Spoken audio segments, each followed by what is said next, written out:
बिस्मिल्लाहिर्रहमानिर्रहीम। बाज़ दोस्तों ने मशवरा दिया है कि बच्चों के लिए उर्दू ज़बान में इस्लामी कुतुब की कोई फ़हरिस्त मुरतब होनी चाहिए।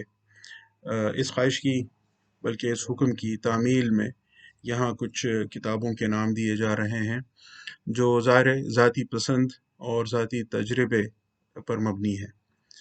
फ़िलहाल उर्दू की कुतुब में से चंद अहम कुतुब के नाम मैं दे रहा हूँ। बाद में इसमें मज़ीद इजाफ़ा भी हो सकता है। आप दोस्तों से भी गुजारिश है इसमें जितनी कुतुब का आप इजाफ़ा करना चाहें वो ज़रूर करें।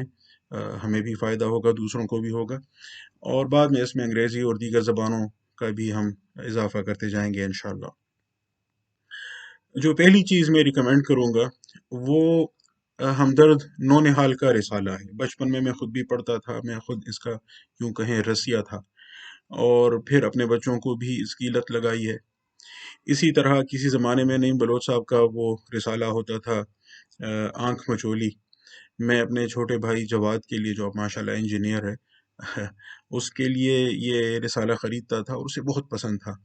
उसमें बिलख़ुसूस एक सीरीज़ थी जिन की डायरी के नाम से, वो उसे बहुत पसंद थी, और उसे क्या, उससे पहले हम उसे पढ़ते थे, फिर उसके बाद उसकी बारी आती थी। इसके अलावा भी बहुत से रिसाले आजकल आ रहे हैं, जैसे बच्चों का इस्लाम है, या तालीम व तरबियत है, ज़ौक़ व शौक़ है। ये ऐसे रिसाले हैं जो मेरे बच्चों को भी, और मालूम हुआ है कि उनके दोस्त जो स्कूलों में हैं उनके साथ, तो उनको भी पसंद है। बुनियादी इस्लामी तालीमात से आगाही के लिए मुख्तसर सवाल व जवाब की सूरत में अगर आप देखें तो मुफ्ती किफ़ायतुल्लाह साहब का जो कारनामा है तालीमुल इस्लाम के नाम से, मुख्तसर किताब है लेकिन बहुत मुफीद है, आसान भी है। और फिर बच्चा जब यूँ कहें कि 8वीं जमात तक पहुँचे या 7वीं जमात तक, तो उसे मौलाना यूसुफ़ इस्लाही साहब की जो बहुत ही अच्छी किताब है आसान फ़िक़्ह, वो ज़रूर पढ़वानी चाहिए। और अगर आप उसकी एक जिल्द ख़ुद उसके साथ पढ़ लें, अपनी निगरानी में उसको पढ़वाएँ, आसान फ़िक़्ह की पहली जिल्द, यूँ कहें 7वीं और 8वीं जमात की उम्र में, और फिर 9वीं जमात में वो दूसरी जिल्द भी पढ़ ले, 9वीं में 10वीं तक चलें, तो ये उसके लिए बुनियादी जो इस्लामी अहकाम हैं ज़िंदगी से मुताल्लिक़, मुनासिब रहनुमाई यहाँ से मिल जाती है। आसान ज़बान में भी है, आम फ़हम है।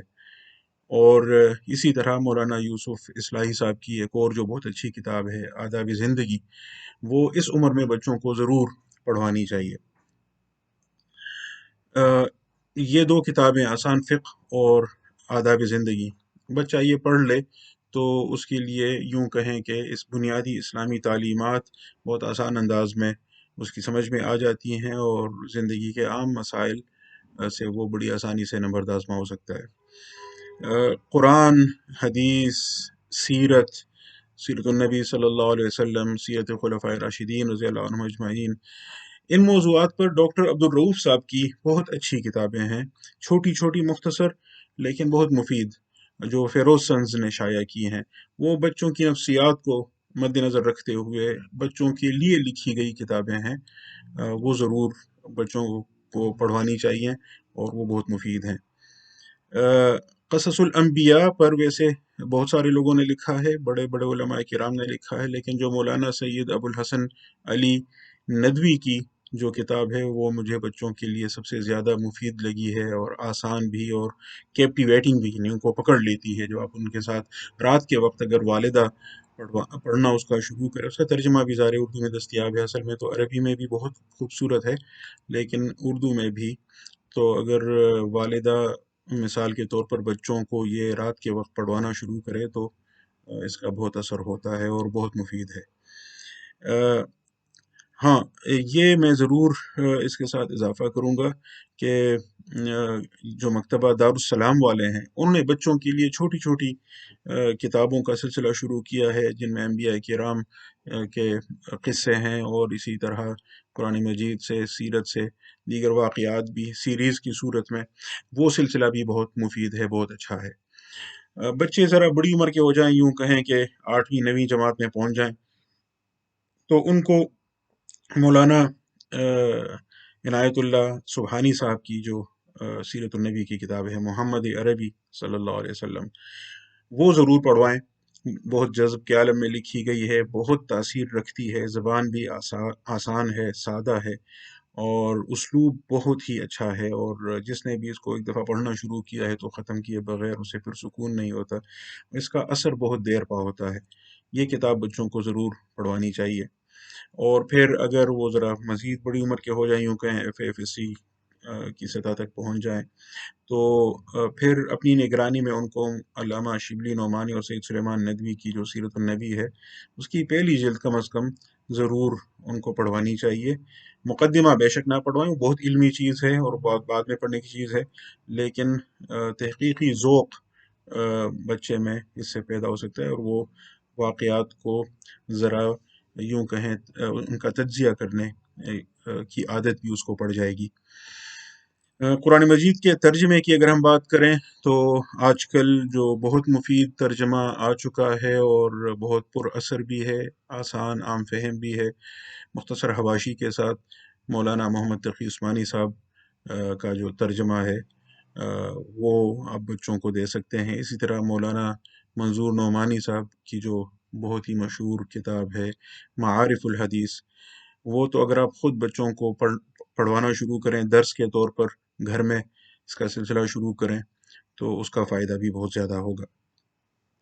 اور ہاں، احساس کمتری کے شکار بعض دانشور چاہے کتنا ہی مذاق اڑائیں، لیکن نسیم حجازی کے ناول بچوں کو اس عمر میں، یعنی یہ جو 8ویں 9ویں جماعت کے بچے ہوتے ہیں، ان کو ضرور پڑھوائیں، تاکہ احساس کمتری کا بھی خاتمہ ہو اور کچھ ان میں جوش و جذبہ بھی پیدا ہو۔ البتہ میں اس کے ساتھ اضافہ کرنا چاہوں گا کہ ابن صفی مرحوم کی عمران سیریز اور جاسوسی دنیا، یہ بھی ضرور پڑھوائیں۔ آپ کہیں گے اسلامی کتب میں ان کا کہاں ذکر، اس پر کسی اور وقت ایک اور زاویے سے تفصیل سے میں بات کروں گا انشاءاللہ، لیکن ابن صفی بچوں کو ضرور پڑھوائیں۔ قانون کی حکمرانی کا بھی یوں کہیں ان کا مستقل یہ ذوق پیدا ہو جائے گا اور شوق بھی پیدا ہو جائے گا، کچھ ان میں ہنسی مذاق اور طنز و مزاح کی صلاحیت بھی بیدار ہوگی، کچھ سوچنے سمجھنے کی بھی ان کے لیے راہ ہموار ہوگی، اور بھی بہت ساری چیزیں ہیں، ان پر الگ سے انشاءاللہ گفتگو کریں گے۔ البتہ ان ساری باتوں کے ساتھ یہ بات یاد رکھیے کہ اصل اہمیت خود آپ کی ہے، آپ بچوں کو کتنا وقت دیتے ہیں، کتنی توجہ دیتے ہیں، اور ان کے ساتھ کتنا وقت گزارتے ہیں، خود کیا کرتے ہیں۔ یاد رکھیے بچے آپ کے احکامات کی، آپ کے اوامر کی، آپ کے کمانڈز کی اطاعت اتنی زیادہ نہیں کریں گے شاید، لیکن آپ جو کرتے ہیں اس کی اتباع میں ان کو زیادہ دلچسپی ہوتی ہے۔ بچوں کو اطاعت کی بنسبت اتباع سے زیادہ دلچسپی ہوتی ہے۔ اگر آپ خود پڑھتے ہیں اور کتابوں سے دلچسپی رکھتے ہیں تو ان کو بھی ہوگی۔ تو اس لیے بچوں پر توجہ سے پہلے خود اپنے آپ پر توجہ کریں تو شاید سب کا بھلا ہو۔ اللہ میرا آپ کا ہم سب کا حامی و ناصر ہو۔